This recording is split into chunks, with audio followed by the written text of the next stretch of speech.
आ जाएंगे तो उनकी इज्जत रह जाएगी, और वो धर्मगुरु भी अगर आज आ जाएंगे, हमारे वो दुश्मन नहीं है, हमारे कोई बुरे नहीं है। हम भी उनसे निवेदन करते हैं, बार बार प्रार्थना करते हैं। हमारे कई भाइयों ने सोशल मीडिया के माध्यम से, जब प्रेमानंद जी महाराज जी ने कहा था कि कोई ऐसा हो कि मेरी किडनी ठीक है, हम कहते हैं, माइक से कहते हैं, विश्व में कोई ऐसा जादूगर पैदा हुआ हो, तांत्रिक ऐसा पैदा हुआ हो, कोई ऐसा पैदा हुआ हो, आए और करे छू जंतु बांधव आपसे डायलिसिस खत्म, मैं उसके साथ चल लूंगा। तो हमारे कई भाइयों ने प्रार्थना की थी कि वीडियो के माध्यम से की थी, वैसे की है कि महाराज जी आप संत रामपाल जी महाराज जी से नाम उपदेश ले लो। मैं गारंटी देता हूँ इस बात की, सीना ठोक के कहते हैं संत रामपाल जी महाराज जी कि कैंसर नहीं, कैंसर का बाप भी हो तो ठीक हो जाएगा। आप नाम उपदेश ले लो, मर्यादा में रहकर बात करो, उनको भी सेवा का अवसर मिल जाएगा, मनुष्य जीवन से उन्हें छूटने का एक मौका मिल जाएगा, उनका कल्याण हो जाएगा। मैं चाहता हूँ, उन भाइयों से प्रार्थना करता हूँ, चाहे कोई भी धर्मगुरु हो, संत रामपाल जी महाराज जी से नाम उपदेश ले ले, अपने शिष्यों को नाम उपदेश दिला दे, मर्यादा में रहकर भक्ति करो, आपकी किडनी ठीक हो जाएंगी। सर थोड़ा सा आपने बताया, जो अच्छी बात बताई आपने, मुझे भी अच्छा लगा, लेकिन सवाल ये पैदा होता है कि वो लोग धर्मगुरु तो आ तो जाएं, लेकिन आज वो जिस पद पर बैठे हुए हैं वहाँ पर उनको मान्यताएं मिली हुई हैं, तो क्या यहाँ आने के बाद उनको भी यहाँ कोई पदाधिकारी या कोई पद मिल सकता है क्या उनको यहाँ आने के बाद? जी बहुत अच्छी बात की है आपने। यहाँ पदाधिकारी नहीं होते हैं, यहाँ तो सब सेवादार होते हैं, सेवा जरूर मिल जाएगी, अगर सेवा करना चाहें तो सेवादार होते हैं। यहाँ पर जितने भाई हैं इन सबको सौभाग्य है कि आज परम पूज्य संत रामपाल जी महाराज जी के द्वारा सेवा का अवसर मिला है। यहाँ पद नहीं मिलता है, यहाँ किसी की कोई छोटे नीचे ऊंचे पद नहीं होते, यहाँ सबको समान सेवा है, चाहे वो किसी भी प्रकार की सेवा करता है वो सेवादार रहता है। हम सबको सेवा का अवसर मिलता है, उनको भी सेवा का अवसर मिल जाएगा, मनुष्य जीवन से उन्हें छूटने का एक मौका मिल जाएगा, उनका कल्याण हो जाएगा। मैं चाहता हूँ, उन भाइयों से प्रार्थना करता हूँ, चाहे कोई भी धर्मगुरु हो, संत रामपाल जी महाराज जी से नाम उपदेश ले ले, अपने शिष्यों को नाम उपदेश दिला दे, अपना कल्याण करा दो, मैं आपके साथ चल लूंगा। सर देखिए, जैसा कि अभी आपने कहा कि यहाँ पर कोई संत रामपाल जी महाराज जी संत के अलावा और किसी संत के पास ऐसे फॉलोअर नहीं हैं जो किसी भी तरह का नशा ना करते हों। तो जैसा आपके कथन अनुसार, मुझे तो ये लग रहा है कि जैसा आप बता रहे हैं, आपके कथन अनुसार जितने भी लोग हैं इन धर्मगुरुओं को छोड़कर और अगर संत रामपाल जी महाराज जी के पास आ जाएंगे तो उन धर्मगुरुओं का क्या होगा, उनके बारे में थोड़ा सा हमें बताइए। देखिए, अपना कल्याण करा ले, उन चेलों का कल्याण हो जाने दे, क्योंकि वो बुरे नहीं है।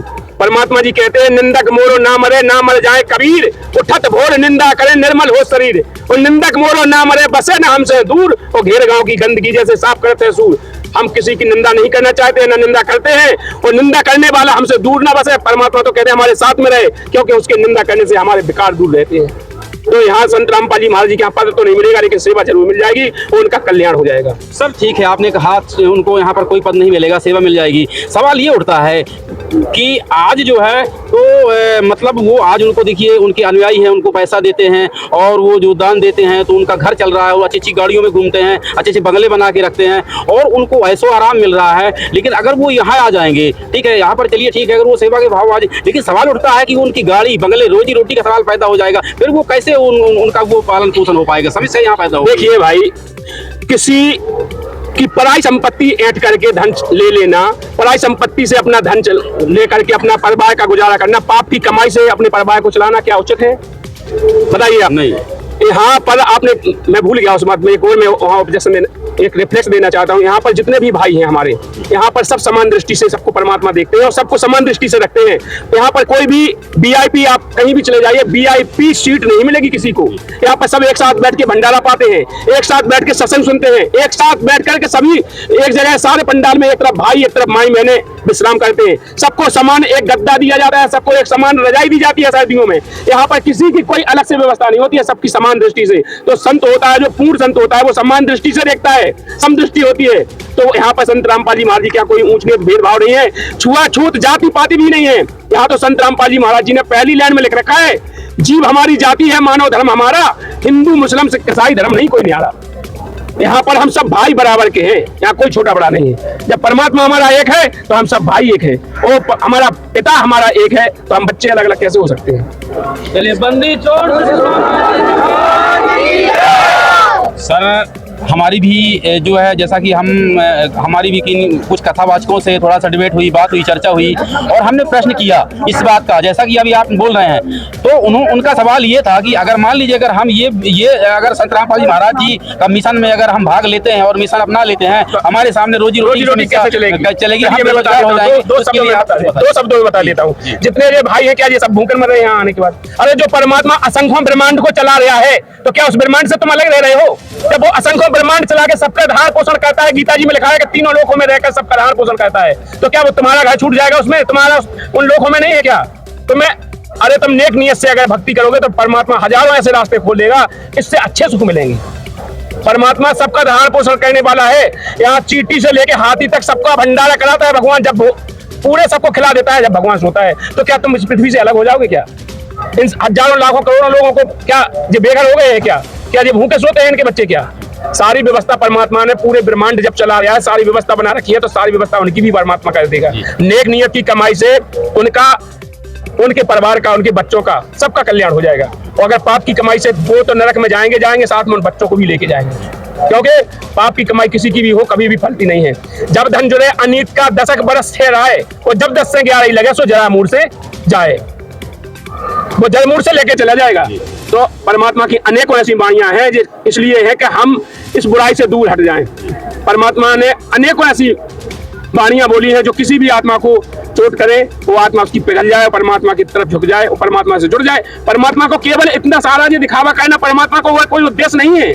संत रामपाल जी महाराज जी किसी से कुछ लेते नहीं है। संत रामपाल जी महाराज जी केवल देते हैं। आज आपने देखा होगा हरियाणा के अंदर, पंजाब के अंदर, महाराष्ट्र के, गुजरात के, इन कितने राज्यों में जो बाढ़ आई थी, परमात्मा ने करोड़ों अरबों रुपए की लागत लगाकर उनको पाइप, मोटर, सारी व्यवस्थाएं की, अन्न दिया, उनको खाने को दिया, उनकी नस्ल राखी, उनकी फसल राखी, सब कुछ तो कर दिया परमात्मा ने। इनको क्या नहीं किया परमात्मा ने? तो जब इतने सब कुछ कर सकता है वो परमात्मा, तो क्या उनके लिए नहीं कर सकता है?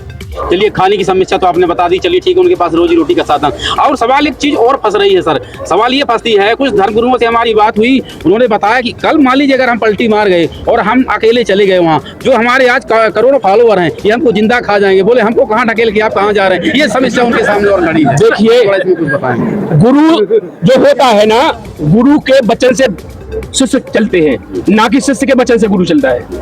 अगर ये चाहे ना, जो गुरु अगर एक दिन बोल देना कि आज से संत रामपाल जी महाराज जी की शरण में चलो, वो ही पूर्ण परमात्मा है और उनका ज्ञान सही है, वो सारे शिष्य भी आ जाएंगे, उनका भी कल्याण हो जाएगा, इनका भी कल्याण हो जाएगा। लेकिन ये मान बढ़ाई नहीं छोड़ रहे हैं।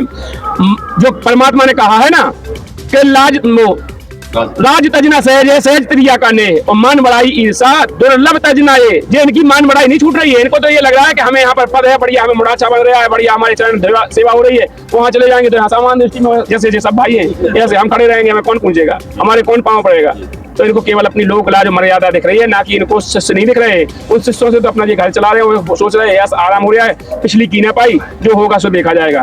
परमात्मा कहते हैं इस जन्म में जो करता है वो इसी जन्म से भरना शुरू कर देता है, और 84 लाख योनियां भोगने के बाद एक मनुष्य जीवन मिलता है। परमात्मा ने कहा है 1,84 भोग के पोपे अटकी आए, अब ऐसा 500 ना पड़े कि फिर 84 जाए। 84 लाख जन्म मिलने के बाद मनुष्य जीवन मिला है, अब ऐसे कर्म करके ना चले जाओ कि फिर 84 में चले जाओगी। इसलिए हमारी करबद्ध प्रार्थना है, उनसे बार बार निवेदन है, हमारी रामायण इसका संकेत देती है, बड़े भाग मानुष तन पावा वो सो दुर्लभ सब ग्रंथ नगावा। बड़े भाग से मनुष्य मिला है, और सतगुरु मिलना बड़ा दुर्लभ बताया है।